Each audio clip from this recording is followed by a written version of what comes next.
होता था और शायद हो सकता है कि वो यशोदा इसे रोटी के साथ माखन देती होगी और वह तुरंत ही लौट करके आज बूढ़ी माता स्वयं दधी मंथन करके माखन निकाल करके कटोरी में रख करके और माखन लेकर के आई।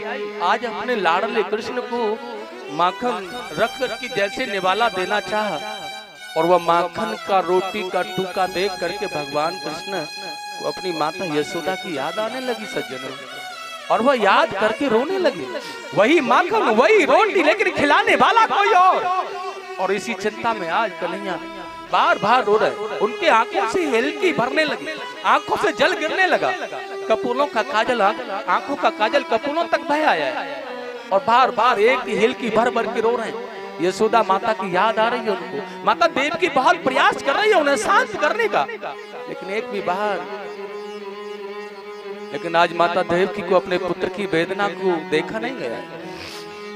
स्वामी सुखदेव जी ने कहा, आज वसुदेव जी से आकर के उन्होंने कहा है कि आज कैसे पिता है, आपका पुत्र रो रहा है। जिस दिन से गुरुकुल से आया उस दिन से भोजन नहीं किया उसने, वो बेचारा बहुत पीड़ा में बहुत कष्ट में है और तुम बिल्कुल भी आज उसे जाकर के नहीं देख रहे हो ना। वसुदेव जी ने कहा है, देवी मेरा पुत्र मेरे पास में अगर उसका लालन पालन हुआ होता ना तो मैं उसके भाव को जान पाता, लेकिन उसका जो लालन पालन हुआ है ना वो नंद बाबा के पास हुआ है और वह क्या चाहता है, कैसे चुप होगा, क्या करेगा, ये तो नंद बाबा जानते होंगे, मैं नहीं जान पाऊंगा। लेकिन आज माता देवकी ने कहा है तुम्हारा पुत्र है कृष्ण और वह रो रहा है, कम से कम तुम कोई प्रयास तो कर सकते हो ना।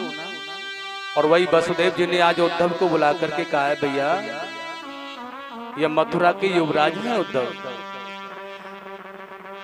और उद्धव वो मथुरा के युवराज होते होते आपके सखा भी हैं वो कृष्ण, इसलिए तुम जाकर के अपने सखा कृष्ण से पूछो कि उन्हें कष्ट क्या है, उन्हें क्या दुख है, उन्हें पीड़ा क्या है, वो क्यों रो रहे हैं, क्यों भोजन नहीं करते उद्धव कृष्ण, युवराज कृष्ण को क्या परेशानी है इस मथुरा में। आप जाकर के ये निकाल के लाओ, पूछ करके आओ और आकर के हमें बताओ कि कृष्ण को परेशानी क्या है। और सज्जनों आज ये उद्धव भगवान के पास में आ गए और उद्धव ने आकर के भगवान को प्रणाम किया है और भगवान से हाथ जोड़ के कहा है, प्रभु आपको इस मथुरा में क्या कष्ट हो रहा है जो कि आप भोजन नहीं कर रहे हैं, आप परेशान हैं, क्या बात है, क्या पीड़ा है, आपको बताओ तो सही।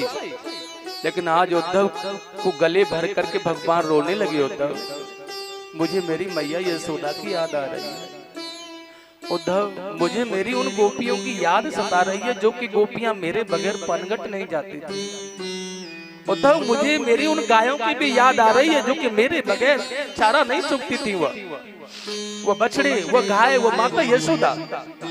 उद्धव मुझे उन भोले भाले ब्रजवासियों की याद सता रही है। लेकिन भगवान ने कहा, उद्धव मेरा तुम एक काम कर दो भैया। उद्धव ने कहा, आप ब्रह्म हैं, लेकिन ब्रह्म की कोई इतनी याद क्यों करेगा। ठाकुर जी ने बड़ा सुंदर कहा है, उद्धव मैं ब्रह्म हूँ, इस बात को तुम मेरे ब्रजवासियों को समझा करके आओ। और आज बड़ा सुंदर कहा है, एक पाती लेकर के उद्धव को समझा रहे हैं भगवान, उद्धव ये पत्रिका ले जा करके मेरी माँ यशोदा और गोपियों को समझा करके आप पाओ। और कितना सुंदर कहा आज भगवान ने उद्धव से।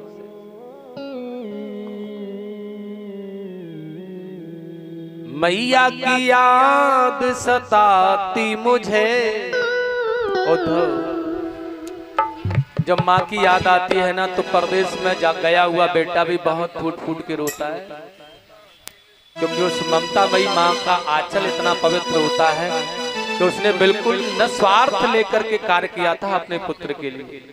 और ध्यान रखना सज्जनों, जीवन में माँ अपने पुत्र के साथ में जो किरदार निभाती है ना, अगर ऐसा किरदार अगर पूरे परिवार के साथ में निभा दे तो अवध हो जाएगा, राम राज्य आ जाएगा, उसमें बिल्कुल भी संदेह नहीं। और हर पुत्र अपनी माँ को जब याद करता है तो फूट फूट के रोता है, जब उसे उसका बचपन याद आता है। और वही भगवान कहते हैं, माँ उद्धव मैया की याद सताती मुझे, मैं लिख करके देता हूँ पाती तुझे, मैं लिख करके देता हूँ पाती तुझे, मैं लिख करके देता हूँ पाती तुझे, मैं लिख करके देता हूँ पाती तुझे। ओ मैया की याद सताती मुझे, मैया की याद सताती मुझे, मैं लिख करके देता हूँ पाती तुझे, मैं लिख करके देता हूँ पाती तुझे। हाँ मैं लिख करके देता हूँ पाती तुझे, मैं लिख करके देता हूँ पाती तुझे।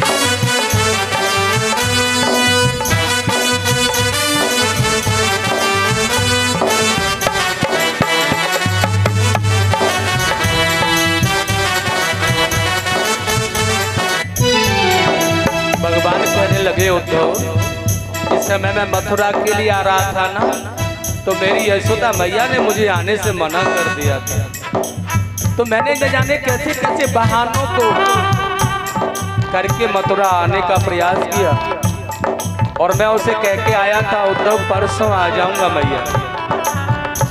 लेकिन उद्धव परसों में बरसों बीत गई, लेकिन परसों नहीं आई। इसलिए मुझे वो मेरी माँ यशोदा कैसे रहती होगी मेरे बगैर, बड़ी बेचैन होती होगी उद्धव। जब मैं गाय चराने जाया करता था ना, और जब मेरा वक्त होता था आने का, तो दरवाजे पर इस प्रकार से देख रही होती थी कि इन ग्वालों में आने वाला मेरा कन्हैया, मेरा कृष्ण कौन सा है। और जैसे मैं आता था मुझे आंचल में भर करके वह स्नेह देती थी ना, मुझे उसे प्यार की याद आ रही है उद्धव।